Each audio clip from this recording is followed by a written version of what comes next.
I always thought I was the last person who would ever discover my wife's secret life. Claire had been my everything for 9 years. Beautiful, intelligent, charming, the type of woman people described as perfect. Our friends envied us. Our families adored her, and I trusted her completely, but trust, as I learned, is fragile. It started with little things.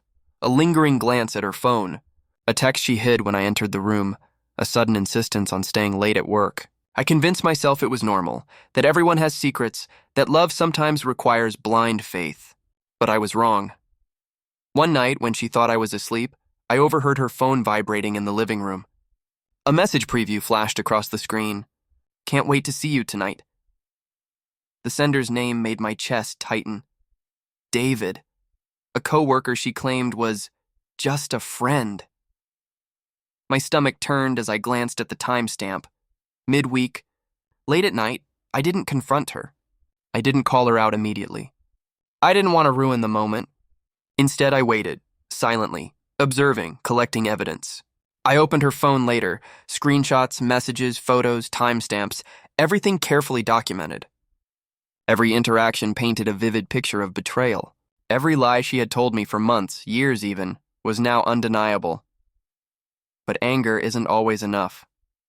I wanted more than to confront her. I wanted control. I wanted a revenge that was precise, clever, and unavoidable. I wanted Claire to feel the full weight of her decisions without any opportunity to manipulate or charm her way out. I started by organizing the evidence. Each screenshot, each message, each photo was time-stamped and labeled. I didn't let emotion drive my actions. I treated it like a case, a puzzle. And slowly, a plan emerged, one that was perfectly tailored for maximum impact. The key to my strategy was patience.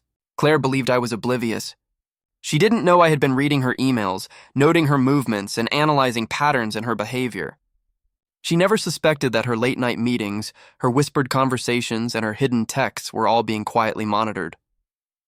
She had no idea I knew, and that ignorance made my eventual revelation all the more devastating. I decided to start small, with subtle hints. A misplaced note here, a subtle comment there. Nothing overt, just enough to make her second-guess her choices. Her reaction was immediate. She became anxious, nervous. I smiled quietly to myself. My plan was unfolding. Then came the main act. I compiled all the evidence into a series of USB drives, each containing full transcripts, screenshots, and photos. I didn't act out of malice. I acted for clarity. I wrote calm, factual letters explaining what each file contained, leaving no room for denial or excuses. I didn't send them to friends or colleagues. I sent them to people who mattered most, her family. Parents, siblings, cousins, even aunts and grandparents. Everyone who had trusted her, everyone who had believed in her perfect image.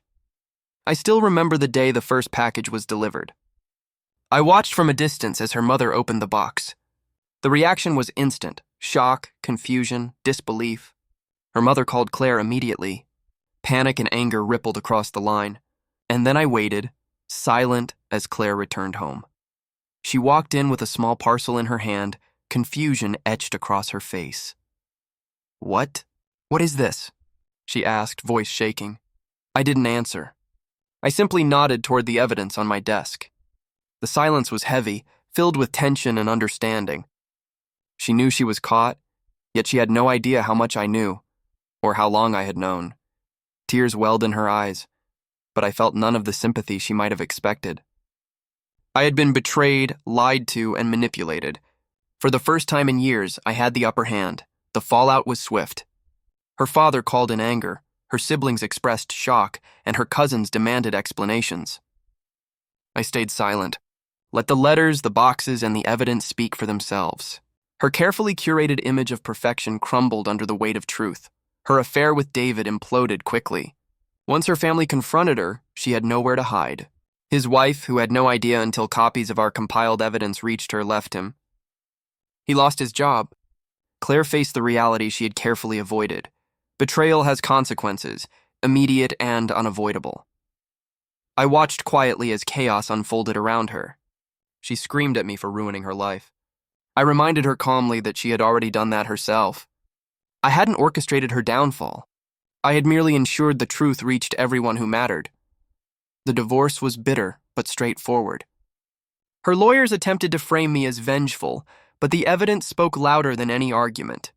Screenshots, timestamps, messages, all meticulously documented, were irrefutable. I walked away with the house, savings, and my dignity. Claire walked away with shame, isolation, and a family who could never look at her the same way again. Even years later, the lesson remains clear. Patience, intelligence, and careful planning can achieve what rage alone cannot. My revenge wasn't about public humiliation. It was about exposing the truth to those who needed to see it. It was about reclaiming control, asserting reality, and teaching a lesson in accountability. I often think about Claire and how she believed she was clever, untouchable, and unseen. She had no idea that I knew. She had no idea that I had been quietly preparing, observing, and documenting her every step. The power of knowing, of patience, and of careful planning gave me something far more satisfying than anger, closure. In the end, my revenge was epic not because it was loud or violent, but because it was precise, undeniable, and irreversible. She cheated, she lied, and she thought she could hide it.